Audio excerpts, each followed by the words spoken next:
कालच्या आपल्या वर्गाच्या कार्यक्रमानंतर आजही आपल्या कार्यक्रमाची मेजवानी अशीच पुढे सुरू राहणार आहे आणि आज पहिला आपला कार्यक्रम आहे मुलाखतीचा. आपले सदस्य सचिन केळकर हे मुलाखत घेणार आहेत. सचिन सर गेल्या 25 वर्षापासून IT क्षेत्रात काम करत आहेत आणि त्यांच्या IT क्षेत्रातल्या तंत्रज्ञानाच्या क्षेत्राचा अनुभव आपल्याला वेळोवेळी आपल्या ज्या संमेलनाचे आपण जे कार्यक्रम करत असतो त्याच्यामध्ये येत असतोच. आणि आपल्या समोरचा कुठलाही कार्यक्रम असो, मग ते प्रत्यक्ष सहभाग असो, पडद्यामागची जी मदत असो, तांत्रिक मदत असो, प्रत्येक गोष्टीत सचिन सरांचा सहभाग आणि त्यातून त्यांनी आपल्याला त्यांच्या वेगवेगळ्या पैलूंची खूप छान ओळख करून दिलेली आहे. त्यामुळे त्यांची ओळख मी वेगळ्या करून तुम्हाला देण्याची आवश्यकता नाही. ते ज्यांची मुलाखत घेणार आहेत ते आपल्या दुसऱ्या सदस्य अनघा चितळे आहेत.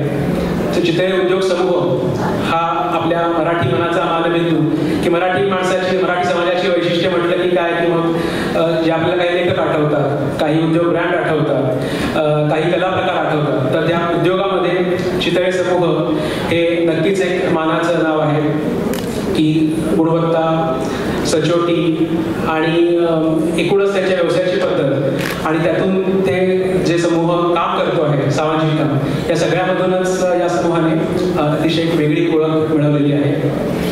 तर सचिन केळकर हे या समूहाशी त्यांचं नात्याने निगडीत आहे. त्यांचे आजोबा त्यांनी ह्या समूहाची स्थापना केलेली आहे आणि गेल्या 4 पिढ्या उत्तरोत्तर या समूहाची प्रगती होत आहे. तर त्या चितळे समूहापैकी म्हणजे सचिन सरांच्या मामे भावाच्या पत्नी सौ अनघा चितळे या आज आपल्याबरोबर आहेत. तर सचिन सर आणि अनघाताई आपल्या त्यांच्या गप्पांमधून त्यांचा प्रवास उलगडून सांगणार आहे की या उद्योग समूहामधल्या या मोठ्या कुटुंबामधली एक करती स्त्री असणं म्हणजे काय जबाबदारी असतात, काय आपल्याला कुटुंबासाठी द्यावं लागतं, समाजासाठी द्यावं लागतं आणि या 4 पिढ्यांचा वारसा पुढे येताना त्यांनी तो समर्थपणे जी जबाबदारी कशी पेलली आहे हे सगळं आपल्याला या मुलाखतीमध्ये उलगडणार आहे. त्यामुळे सचिन सर आणि अनघाताईंना विनंती करतो कृपया त्यांनी व्यासपीठावरती यावं.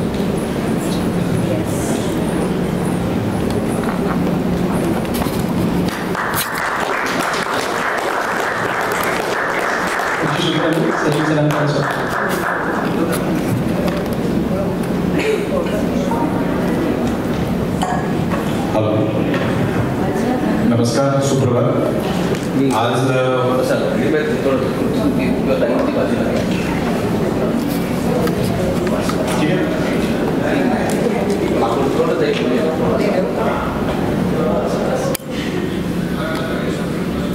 सर्व फोटोग्राफरच्या आणि व्हिडिओग्राफरच्या संमतीने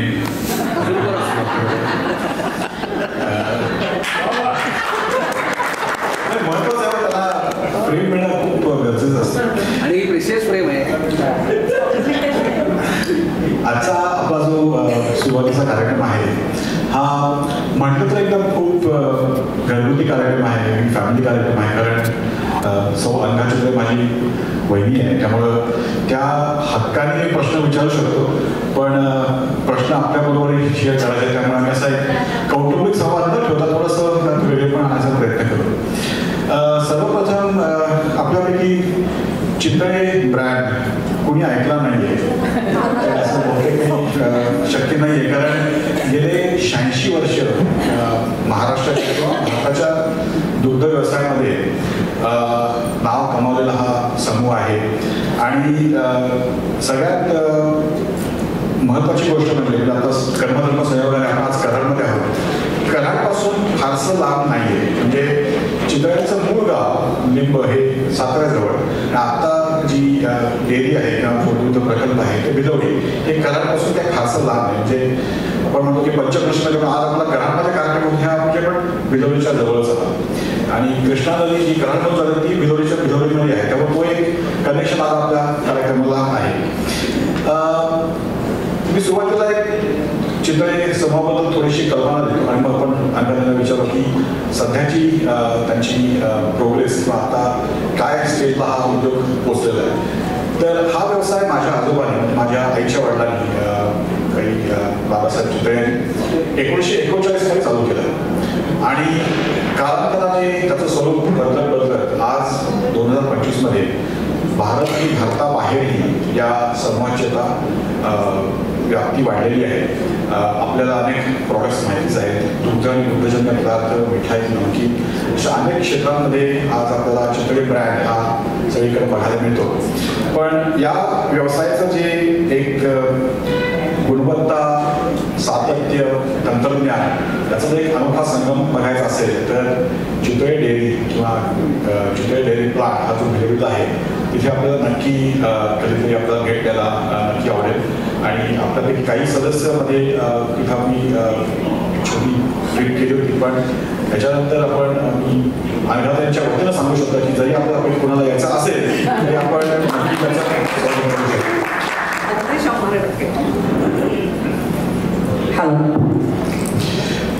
तर माझ्या आजोबांनी एका छोट्याशा खेडेगावामध्ये एका दुग्ध संकलन केंद्रापासून सुरुवात केली. आपण म्हणतो की गवळी येऊन तुम्हाला दूध देतोय, मग त्या दुधाचं तुम्ही प्रोसेसिंग करून पुढचे प्रॉडक्ट करतात. एका सेंटरपासून सुरू करत आज हा जो व्याप आहे हा खूप वाढलेला आहे. आणि हा तुम्ही बघितलं असेलच की तू जेव्हा लग्न करून आलीस 30-35 वर्ष झालीस तर तेव्हा या सगळ्या व्यापाचं काय एक स्वरूप होतं, आता काय आहे त्याबद्दल आपल्याला तुमच्याकडून जाणून घ्यायला आवडेल. नमस्कार. प्रथमतः तुमच्या सगळ्यांना तुम्हाला धन्यवाद देते. मी 5 वर्षात पहिल्यांदा इथं आलेली आहे. प्रत्येक वेळी काही ना काही कारणाने माझं येणं झालं नाही, पण आज मला तुम्हाला सगळ्यांना भेटून खूप आनंद होतोय. तरी सगळ्यांच्या ओळखी झाल्या नाही, तर परत प्रथमतः तुम्हाला धन्यवाद. माझं लग्न होऊन सचिन म्हणला 35 पण 40 वर्ष झाले. 1984 साली लग्न झालेलं आहे आणि सचिन त्यावेळी माझ्या 4वी-5वीत होता आणि मीही 18 वर्षाचीच होते आणि श्रीपाद 23 वर्षाचा होता. कसं झालं, माझं लग्न झालं हे अचानक सगळा म्हणजे जुळून आलेला योगायोग म्हणजे 12वी जस्ट झाली होती आणि लग्न हा काही म्हणजे असं दूर संबंध नव्हता. आता तर तो फारच दूर गेलेला असणार मुलींच्या दृष्टीने, पण तरी सुद्धा माझं लग्न होऊन ज्यावेळी मी आले, माझं माहेर कोकणात देवगडला, मी मुळची जोशी, पण देवगडलाही व्यवसाय हे बॅकग्राऊंड असल्यामुळे आमची सुद्धा देवगडला 170 वर्षाची जुनी व्यावसायिक पिढी आहे. आणि तिथून इथे आल्यानंतर असं झालं की लग्न ठरलं त्यावेळी असं मला वडिलांनी विचारलं की तुला सगळं झेपणार आहे ना. बहुतेक 18 वर्षाचीच असल्यामुळे फारसं काही लक्षात आलं नाही, पण एकत्र कुटुंबात असल्यामुळे हो असं मी अगदी बेधडक सांगितलं. पुढचं म्हणजे काय झेपणार आहे काय नाही झेपणार आहे माहीत नव्हतं. आले लग्न होऊन आणि त्यावेळी म्हणजे आता सचिन म्हणाला तसं त्यावेळी व्याप्ती, त्यावेळी फक्त वडिलांना एक भीती होती की चितळे आपल्याला झेपतील की नाही. पण पुढे ते सचिन मला विचारले त्यावेळी सांगेनच. पण त्यावेळी मी ज्यावेळी लग्न होऊन आले त्यावेळी 30,000 लिटर आम्ही दूध पुण्याला पाठवत होतो आणि आता 4.5 लाख लिटर पुण्याला पाठवतो. आणि रोजचं हँडलिंग दुधाचं म्हणजे चक्क्यासाठी असेल, पावडरसाठी असेल, ते 9.5 ते 10 लाख लिटर आहे. आणि त्याच्या पाठीमागे माझे आजे सासरे, माझे माझे स्वतःचे सासरे नानासाहेब चितळे आणि माझे चुलत सासरे म्हणजे काकासाहेब चितळे, ते आता नाही आहे दुर्दैवाने, पण ह्या सगळ्यांची विजन खूप मोठी असते आणि त्यांनी मुलांना त्यांच्या नातवंडांना तयार केलं आणि काही वेळा बघून तयार होतात ना ते झालं. संस्कार हे असे पोचवले जातात. सर्वप्रथम सॉरी ती 30-35-40 मध्ये गलत केली, पण मला टाइम टेबल वाटत नाही की 30 वर्षाची बोलून गेलो असू दे. तर देवगडहून जेव्हा भिलवडीला म्हणजे तसं म्हटलं तरी देवगड टू भिलवडी हे असं काही फार वेगळं गावाच्या दृष्टीने स्थित्यंतर नव्हतं.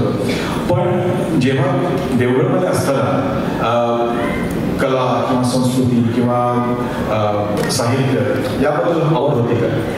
अगदीच. कारण कसं झालं, देवगडला म्हणजे एकतर कोकणातलं आणि पाऊस अपरंपार आणि एक कसं झालं घरात माझे आजोबा हे RSSचे तिथले देवगड तालुक्याचे चालक होते, त्यामुळे घरात राबता भरपूर होता.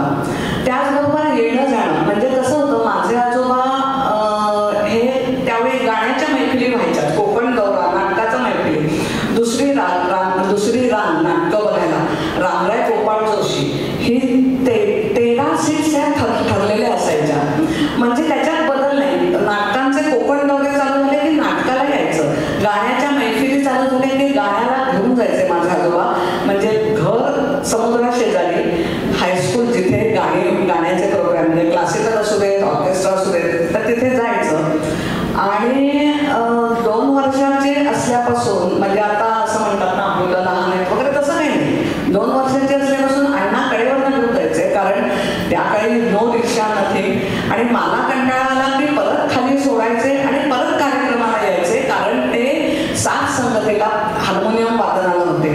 तसंच वाचन हे तर होतंच, नाट्य होतं आणि अजूनही आहे. वक्तृत्व म्हणजे स्पर्धांमध्ये भाग घ्यायचाच, निबंध स्पर्धांमध्ये भाग घ्यायचाच. म्हणजे गंमत सांगते, माझी मुलं सुद्धा निखिल मेघना तर ते सुद्धा निबंध स्पर्धात भाग घ्यायचे. एकदा मला त्यांना भाषण किंवा असं काही सांगायला वेळ व्हायचा नाही, तर माझे वडील त्यावेळी पोस्टाने भाषण देऊन मुलांसाठी पाठवून द्यायचे. आणि उमाबाई बर्वे लायब्ररी, माझ्या मते आता त्या लायब्ररीला सुद्धा जवळजवळ 100 वर्ष होत आली असतील, पण आठवड्यातनं 2दा पुस्तकं बदलायची, नाहीतर तिथे जाऊन वाचायचं हे ठरलेलं होतं. आणि वाचल्यानंतर घरी येऊन त्याची चर्चा व्हायची. ॲक्च्युअली वडील बिझनेस असल्यामुळे वडील 15-15 दिवस फिरतीवर असायचे, पण एक असं हे होतं, संस्कृत इंग्लिश आजोबाने घ्यायचं, इतिहास मराठी वडिलांनी घ्यायचं, काही आईने घ्यायचं, असं एक ठरवून केलेलं होतं. त्यात काही असं वेगळं हे नव्हतं. त्यामुळे कसं झालं माहितीये का, जो थोडा बेधडकपणा असतो ना, जा पुण्यात, म्हणजे आम्ही देवगड हायस्कूलमधून मुंबईपर्यंत वक्तृत्व स्पर्धेसाठी गेलेलो आहे. म्हणजे एसटीनं हे ते, म्हणजे आता कशी जाशील वगैरे काय नाही, जा शाळेबरोबर जा, काही होत नाही. त्यामुळे तो थोडा बेधडकपणा आलेला असावा. आणि त्यामुळे म्हणजे इकडे येताना बहुतेक चितळे कुटुंबाचं दडपण नसावं किंवा वय लहान होतं म्हणून दडपण आलं नाही असंही असेल. आणि त्याचबरोबर नाना सासूबाईंचं खरंच म्हणजे त्यावेळी कसे माझे दोन्ही दीर विश्वासानंद तेही घ्यायला शिकत होते. ही सगळी मंडळी लहान होती, त्यामुळे चुलत दीर असं कधी वाटलंच नाही. म्हणजे ह्यांच्या बरोबरच माझंही काय पप्पा दंगापणा चालू असायचा आणि श्रीपाद तसा मितभाषी. पण हे सगळं हा वारसा मिळत गेला. आणि त्याचं मग इथे आल्यानंतर एकत्र कुटुंबात वावरताना कधी असं वाटलं नाही. आता मी अभिमानाने सांगेन की किंवा मला असं छान वाटतं, श्रीपादच्या मावश्या ह्या आता माझ्या मावश्या आहेत, श्रीपादचे भाऊ हे माझे भाऊ असल्यासारखे झालेले. आणि श्रीपादच्या आत्या काकू हे म्हणजे मी त्यांना अहो कधी म्हटलेलं मला आठवत नाही. म्हणजे ह्याच्या आईला सुद्धा एक यशू होत्या, म्हणजे नाहीच माहीतच आहे. हे सगळं असं छान जुळून आलं आणि आता या इतक्या वर्षांनंतर सुद्धा ते मेंटेन ठेवलं गेलं, म्हणजे दोन्ही बाजूंनी. असं म्हटलं जातं की एका यशस्वी पुरुषाच्या मागे त्याची पत्नी किंवा एक स्त्री असते, पण एका यशस्वी कुटुंबाच्या मागे अनेक स्त्रिया असतात आणि त्या अतिशय कोऑर्डिनेट असतात. तसं असंच तरच एक कौटुंबिक व्यवसाय या लेवलला पोचू शकतो. तर जेव्हा तू अगदी फिल्मी भाषेत बडी बहू बनके इस घर में आई, तर एक मोठी सून म्हणून या परिवारात सामील होताना तुला जे अनुभव मिळाले, म्हणजे तो उल्लेख केलास नाना आणि सासूबाईंचा, तर त्यांच्याकडून काय काय शिकायला मिळालं की तो तुला आजचा जो एक आपण समृद्ध वारसा म्हणतो त्या करत नेण्याकरता कसं त्याचा उपयोग झाला? कसं सांगू का, देवगडला माझी आई पण मोठी, इथे आल्यानंतर इकडे सासूबाई पण मोठ्या आणि कर्मधर्म सहयोगाने पहिला नातू म्हणून श्रीपादची बायको म्हणून मी पण मोठी. आपण बघून शिकतो ना, तसं झालं. कसं झालं, सासूबाई पण आमच्या मितभाषी म्हणजे श्रीपादचीच आहे, पण त्या मितभाषीपणानं म्हणजे त्यांचं इतकं हे आहे ना, प्रत्येकाला म्हणजे तुम्ही जरी एकदा माझ्याकडे येऊन गेला म्हणजे सासूबाईंकडे त्यावेळी किंवा आताच की त्यावेळी तर असं काही नव्हतं, आजूबाजूला तर शून्य होता. आणि सासूबाई जर त्यावेळी आल्या म्हणजे इथे 1959 साली भिलोरी स्टेशनवर म्हणजे नानांच्या बरोबर, त्यावेळी माझ्यामध्ये ह्याच्यापेक्षा थोडंसं मोठं असेल, म्हणजे हे खूपच मोठा झाला हवा त्याच्यापेक्षा निम्म्यानं. तर त्यावेळी घरात सोफा नाही, डायनिंग टेबल नाही, ट्रकमधलं जे सीट होती ती सोफा म्हणून होती, घरात पूर्वी मोरी असते तीच होती. अशा ह्या त्यांनी जे कष्ट घेऊन त्यांनी जो वाढवला व्यवसाय आणि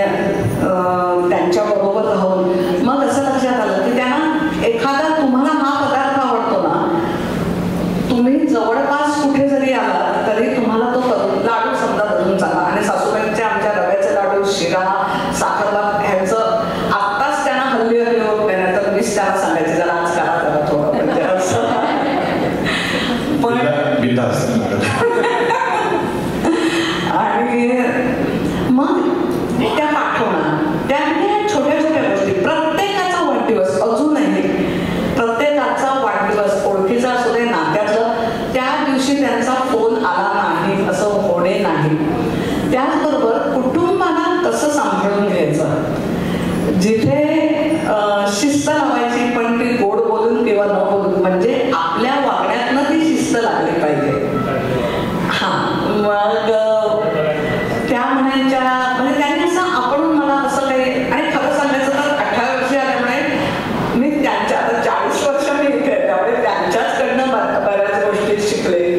संस्कार जरी असले तरी ते पुढे न्यायला तसं कुटुंब पण लागतं ना.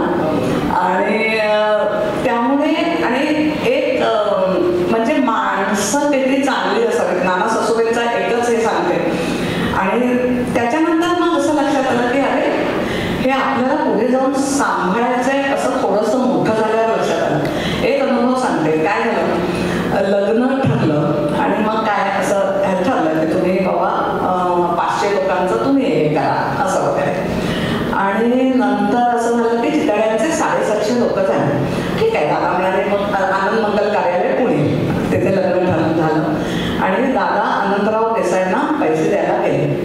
तर नानांनी आमच्या असं सांगितलेलं होतं, अनंतराव त्यांना आम्ही 500चे सांगितलेले होते पैसे, आपले जास्त झाले तर त्यांच्याकडनं ते पैसे घेऊ नका आणि पुढचे 250 ह्याचे पानांचे पैसे मी देणार आणि त्यांना ते सांगू नका. पण अनंतराव देसाईंना राबवलं नाही. त्यांनी सांगितलं, पद्माकर तुमची जोशी, तुमची मुलगी अतिशय उत्तम सासू सासऱ्यांच्या हातात आहे.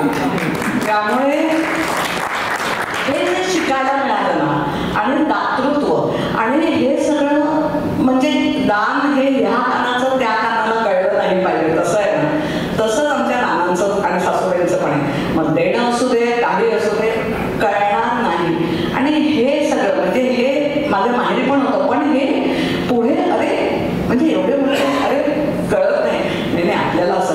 आणि मग असं लक्षात आलं, म्हणजे मग असं जाणवतं की घरातली स्त्री ही आधी मेंदूने खूप संतुलित असायला लागते आणि विचारात सुसंबद्धता, सुसूत्रता हे सगळं जर असलं ना, म्हणून ते बाई संतुलित असणं. कारण आपल्याला आम्ही पुढच्या सुनाव प्रत्येक घरातनं आम्ही वेगवेगळ्या ठिकाणून आलेलो आहोत. प्रत्येकाने जर आपलं काहीतरी पुढे रेटून काहीतरी हे करायला लागलं तर हा व्याप वाढवताना घरातल्या स्त्रीची जर किटकिट असेल ना तर ते वाढवू शकत नाही. त्यामुळे घरातली स्त्री मनाने संतुलित ही असलीच पाहिजे. आणि हे मी माझ्या सासूबाईंकडनं शिकले. त्यांना सुद्धा खूप काय काय वेगवेगळ्या धंद्यात अडचणी आल्या, समाजात आल्या, घरातल्या आल्या, पण ते कुठे थांबायचं आणि काय सोडून द्यायचं हे त्यांनी त्यांच्याकडनं आम्ही शिकलो.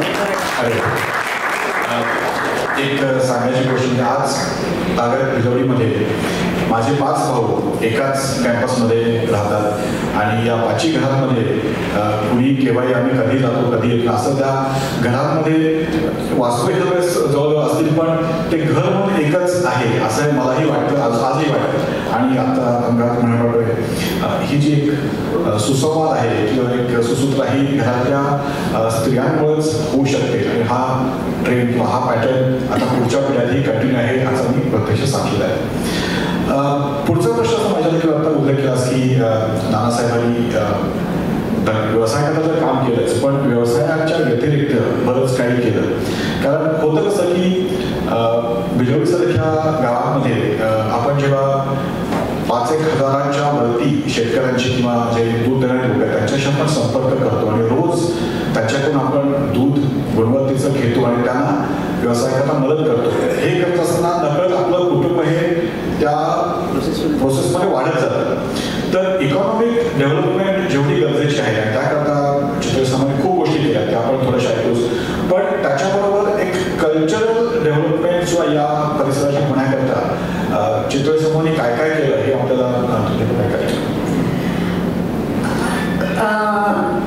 बांधिलकी जशी सामाजिक बांधिलकी महत्वाची आहे. आणि नानांचं धोरण किंवा माझे चुलत सासरे शरू काकांचं धोरण किंवा चितळे बंधू म्हणजे माझे पुण्यातले चुलत सासरे की आपला व्यवसाय वाढताना आजूबाजूला आपले शेतकरी जे आपल्याला दूध घालतात तर त्यांची सुद्धा समृद्धी व्हायला पाहिजे. म्हणजे आता एक मुद्दामून उल्लेख करेन की आता घराचा दुग्ध व्यवसाय ह्या स्त्रिया सांभाळतात आणि त्यांना इतकं सक्षम केलेलं आहे, त्यांना मोबाईलवरून त्यांच्या गाईला किंवा म्हशीला काय झालंय हे मोबाईलवरून त्या आमच्या इथे सेंटरला पाठवतात आणि मग त्या गाईची उपाययोजना म्हणजे ते ह्याला आली आहे पेटाला आली आहे, भूक आली आहे किंवा तिला काय आजार झालाय हे बायका व्यवसाय सांभाळतात. त्यामुळे नाना म्हणाले की घरातली बाई हे सांभाळते, पुरुष शेतात असतो किंवा आणि कुठे त्याचं काम असतो, व्यवसाय असतं.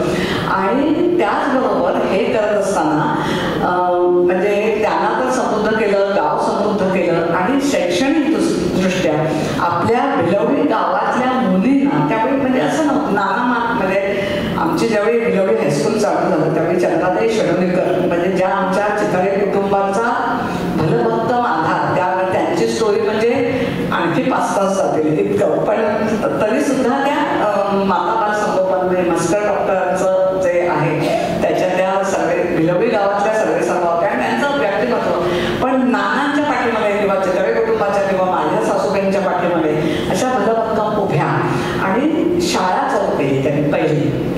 आणि अभिमानाने सांगेन की आमची सगळी मुलं भिलवडी हायस्कूलमध्ये शिकली आणि त्याच्यात आणि इतकं समृद्ध केलं म्हणजे नाना आमचे 25 वर्ष, त्याच्या आधी षडोलीकर डॉक्टर 20 वर्ष.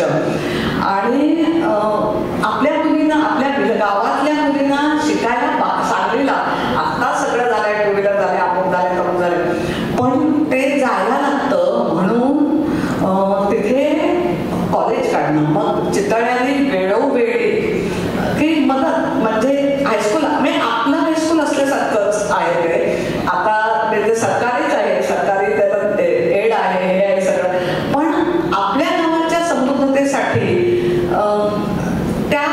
ते समृद्ध शिक्षण समृद्ध की गाव समृद्ध हे जे सगळं झालेलं आहे ना. आणि आता पुढची पिढी सुद्धा आता नवीन लग्न होऊन आलेल्या मुली सुद्धा भिलवडी हायस्कूलला घालतात. तिथे आता इंग्लिश माध्यम माझा सुद्धा ते गिरीशने चालू केलं स्वतःच्या मुलीसाठी, नंतर त्यामुळे ती आता शाळा चालू झाली. आता सेमी इंग्लिश म्हणजे व्याप्ती साधारण भिलवडी हायस्कूलची संख्या ही 3000 वर आहे. त्याचप्रमाणे एक सांस्कृतिक गाणं नाट्य हे पण आपल्या गावात हे पाहिजे. आणि नाना आमचे काय म्हणजे खडीलकर ते आमच्या घरी शिकवायला यायच्या, मला पण काही दिवस आल्यानंतर त्यांच्या वया परीक्षाला तर ते म्हणायचे मला खरं शिकायचं होतं पण मला वेळ नाही मिळाला म्हणजे त्यांना ह्या सगळ्या व्यापार त्यांना पण हे व्हायला पाहिजे म्हणून त्यांनी मग गाण्याचे प्रोग्राम करायचे आणि आमच्या डेअरीत गॅदरिंग व्हायचं.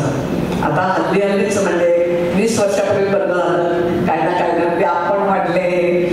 आणि त्यावेळी असं म्हणजे जादूगार भोवीर, मेलडी मेकर्स ऑर्केस्ट्रा, जगदीश खेमुडकर म्हणजे हे माझ्या लग्नानंतर हे सगळे कार्यक्रम झाले. त्यामुळे आणि असं वातावरण म्हणजे 8 दिवस ते स्लो सायकल आणि सगळे ह्याने काय व्हायचं संघटन म्हणजे जे स्टाफला हा हे आपले. आणि परत एकदा अभिमानात सांगेन की आमच्याकडे जे आजोबा म्हणून कार्यरत झाले त्यांची नातवंडही चितळी झाली आलेली आहे. आणि एक असं गमतीचं नाहीये पण खरंच आहे, चितळ्यांकडे कामाला लागला मुलगा की त्याचं लग्न होतं आणि त्यामुळे सांस्कृतिक हे आणि त्यात महत्वाचं म्हणजे आमच्याकडचं गवळ्याचं किंवा आमच्या डेअरीतल्या कुठच्याही स्टाफचं कडच्या मुलाचं किंवा कुणाचंही लग्न असते. नानांनी सांगितलं होतं की ह्या लग्नाला आपण जायचं कारण त्याला ते आपुलकी आहे, त्याच्यावर त्याचं प्रेम आहे आपल्यावर, त्यामुळे त्याला जायचं. हा जो असा सांस्कृतिक आणि कल्चरल हे केला ना तो खूप महत्वाचा आणि तो अजूनपर्यंत जपताय. म्हणजे आता माझा मुलगा माझे पुतणे आले तरी सुद्धा असं काही असेल की नाही तर ते जातात आता परत डोक्यात एकदा गॅदरिंग परत चालू करायचं आहे आता बघूया. नक्कीच. याच अनुषंगाने सूरजनी या उपक्रमाबद्दल 2 शब्द सांगशील. कसं झालं पंडित जसराजजी म्हणजे असं हे काहीतरी आपल्याकडे यायला पाहिजे लोक किंवा काहीतरी व्हायला पाहिजे म्हणून पंडित जसराजजींना बोलायचं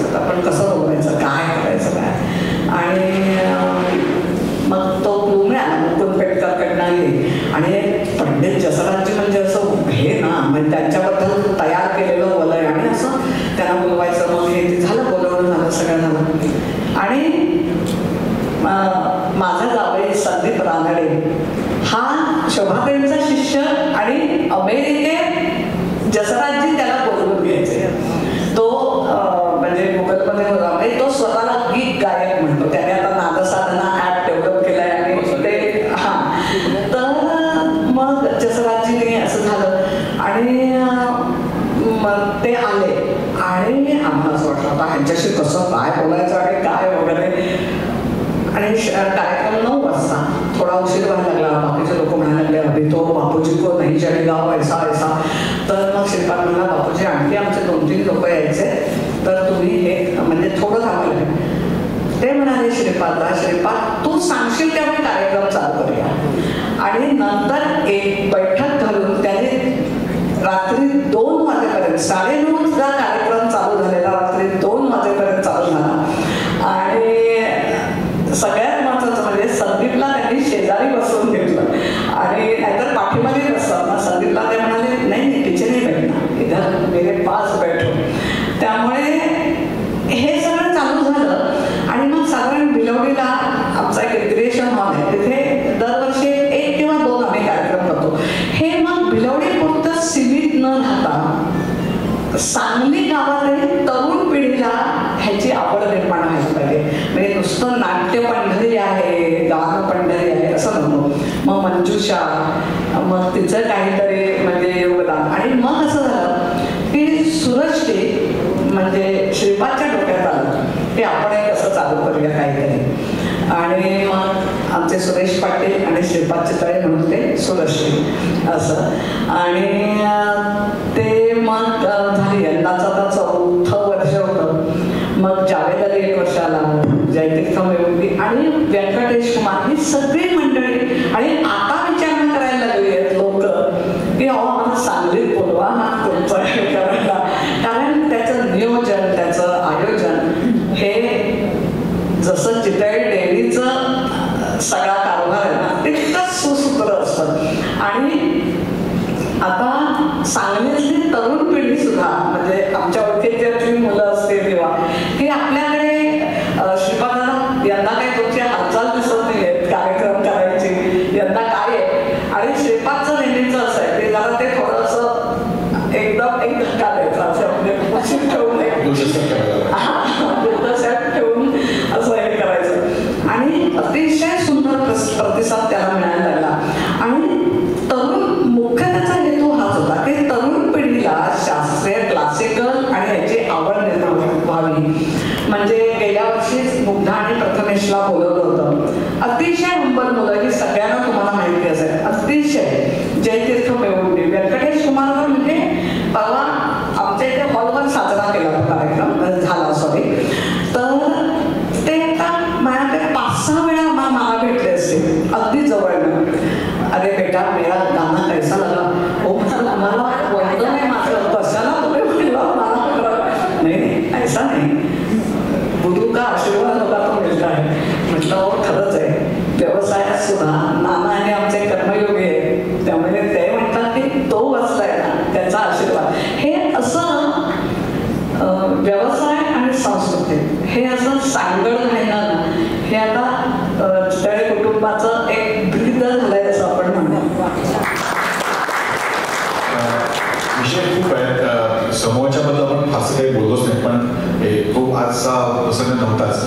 पण एक गंमत म्हणून आता पुढे काय असणार आहे याबद्दल एक थोडंसं जाऊन की चितळ्यांच्या प्रॉडक्टच्या पोतळीतून आता नवीन काय येणार आहे हे थोडंसं सिक्रेट सांगितलं तर खूप आवडेल सगळ्यांना. हो आत्ताच आम्ही 1-1.5 वर्षापूर्वी चितळे फूड्स म्हणजे जिथे आम्ही बारकाईने डिरेक्टर आहोत तर तिथे आता वेगवेगळ्या डेव्हलपमेंट्स त्याचे काही भाग मी तुम्हाला गिफ्टूनच द्यायला आणलेला आहे. तर ते थोडं माझं मार्केटिंग हे म्हटलं तरी चालेल कारण हे सगळं. तर त्याचं म्हणजे प्रॉडक्ट डेव्हलपमेंट आणि हे म्हणजे माझा 3 नंबरचा ते आनंद आणि तो बघतो सगळं आणि आम्ही त्याला मदत करतो असं म्हणा.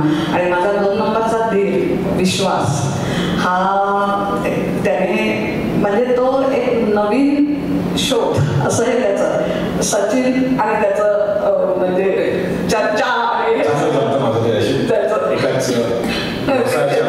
त्यामुळे नवीन प्रॉडक्ट्स काय? नवीन प्रॉडक्ट्स आता काही, आता माझा मुलगा निखिल त्याने बॉन्को म्हणून चॉकलेट चालू केलंय. आता म्हणजे तो गिराडीत काम करून आला तिकडे, मास्टर्स करून 4-4.5 वर्ष काम केलं. म्हणजे अगदी लाईनवर बॉक्स टाकण्यापासून मग मॅनेजर म्हणून आला गेले आणि त्याने आता या वर्षभरात बॉन्को म्हणून चॉकलेट चालू केलंय. आता ते दोराबजीमध्ये मिळत आहे, ऑनलाईन मिळत आहे आणि आपल्या मुंबईच्या किंवा बँगलोरच्या नेचर्स बास्केटमध्ये सगळं मिळत आहे. आणि त्याचबरोबर फूड म्हणजे चितळी फूड्स इन्स्टंट फूड्समध्ये चालू आहेत रिसर्च आमचे आणि ते लवकरच मार्केटमध्ये येतील. आणि मुद्दाम आणि एक सांगेल म्हणजे विश्वास जे ABS जिनस आणि चितळी हे रेतन हे त्याचं एक्सपोर्ट करणं म्हणजे आता श्रीलंका या सगळीकडे आम्ही एक्सपोर्ट करतो. ते सगळं विश्वासचं डिपार्टमेंट आहे. आणि म्हणजे असं डिपार्टमेंट असंच आहे आमच्याकडची सगळेजण सगळ्यांना म्हणजे एखादं मशिनरी बंद आताच काम आमचं चांगले आहे. पण माझं लग्न झालं त्यावेळी हे काका नाना आणि श्रीपाद कारण विश्वासाने शिकत होते तर तेच बघायचे कारण येणारी लोक आणि त्यातनंच हे सगळं डेव्हलपमेंट. त्यामुळे प्रत्येकाला प्रत्येक आलं पाहिजे. मशिनरी बंद पडली म्हणजे अडलं असं व्हायला नाही पाहिजे. त्यामुळे आता आमचं केचप वगैरे आहेच तुम्ही पनीर चीज. आता ॲक्च्युअली पनीर चीज आमचं काही लोकांना माहीत पण नाही. याचं कारण आम्ही मार्केटिंग म्हणजे आम्ही प्रोडक्शनमध्ये कमी पडतोय. आम्ही आता नवीन डेअरी प्रकल्प बांधायचं प्लॅनिंग चालू झालेलं आहे. त्यामुळे आणि अशाच आता चीजमध्ये काही प्रकार येतील काही हे होईल त्याचं रिसर्च चालू आहे. आणि ह्या सगळ्या आणि तुमच्यासारखे ग्राहक सगळे समृद्ध ग्राहक विचाराने आणि त्यामुळे ते नक्कीच आम्हाला प्रतिसाद देतील. आणि मला असं वाटतं सचिन आणि काही विचारायचं आहे? स्टाफ आता सध्या डेअरी 1400 कामगार आहे.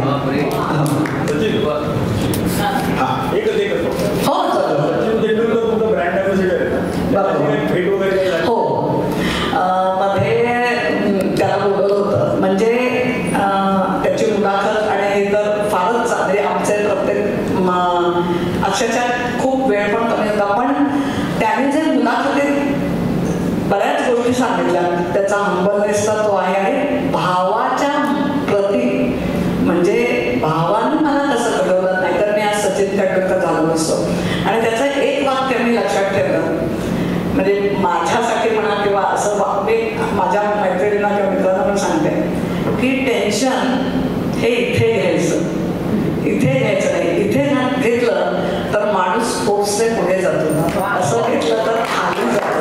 हे मी वाक्य त्याचं इतकं लक्षात ठेवलंय ना. लो कॅलरी किंवा शुगर फ्री डाएट फॉलो करणार ही काळाची गरज आहे. पण गरज आहे त्याच्याबद्दल विचार चालू आहे. तसंच टेट्रापॅक दुधाचाही विचार चालू आहे. पण एक असं होतं श्रीखंड खायचं तर मग 100 ग्रॅमच खाऊया, पाव किलो न खाता. चितळ्यांचं आहे तर मग 100 ग्रॅम खावंच. तुमचं भाकरवडी आता मशीननी होते का असं ऐकलंय की? पण बरेच वर्ष झाले. म्हणजे ते खरंय का कुठे माहित नव्हतं. पण पूर्वी फक्त बुधवारी मिळायची ती. पूर्वी म्हणजे किती वर्ष? त्याला 40 वर्ष झाले असतील. हो तर भाकरवडीला मी थोडंसं मला माहिती पण सांगतो. मशीनची भाकरवडी गेले 25 वर्ष आहे. पण तो जिवाळ्याचा विषय. 25 वर्ष भाकरवडी पण मशीन बंद केली कारण डिमांड वाढली त्यामुळे. पण मशीन मेड भाकरवडी गेले 25 वर्ष. त्यामुळे तसा एक म्हणजे मशीनची भाकरवडी असा कोणी म्हणजे शंकर म्हणत नाही. म्हणजे भाकरवडी चितळ्यांची भाकरवडी एवढाच. हो बरोबर. हो हो हो नक्कीच. आता जिथे आमचं म्हणजे बुल फार्म आहे जे ह्याच्यासाठी रेतनासाठी जे बुल्स आहे तर तिथे म्हणजे बॅकवॉटर हे माहिती होतं किंवा भिलवडी गावात सुद्धा भिलवडी गावात तर म्हणजे